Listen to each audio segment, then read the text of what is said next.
আসসালামু আলাইকুম। Hello viewers, সবাই কেমন আছেন? আজকে আমি বিনি চালের পোলাও রান্না করব। এই পোলাওর চাল চট্টগ্রাম থেকে আমি নিয়ে আসছি আমার শাশুড়ি মায়ের জন্য, তাই আজকে পোলাও রান্না করব, বিনি চালের পোলাও। এখন হাঁড়িতে তেল দিয়ে দিলাম, 1 চামচ পেঁয়াজ বাটা, 1 চামচ আদা বাটা, 1 চামচ রসুন বাটা দিয়ে মশলাটা ভালো করে একটু ভেজে নিব। ভেজে নেওয়া হয়ে গেলে এবার চাল দিয়ে দিলাম। চালটা ভালো করে একটু নাড়াচাড়া দিয়ে পরিমাণ মতো লবণ দিয়ে পানি দিয়ে ঢাকনা দিয়ে দিলাম।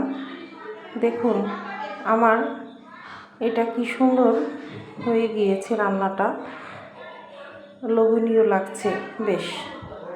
এবার আমার হাজবেন্ডকে দিলাম খাওয়ার জন্য।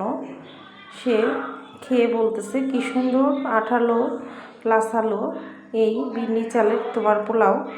বিন্নি চালের খই যেমন, পোলাও ঠিক তেমন। সবাই ভালো থাকবেন, দোয়া করবেন। আল্লাহ হাফিজ।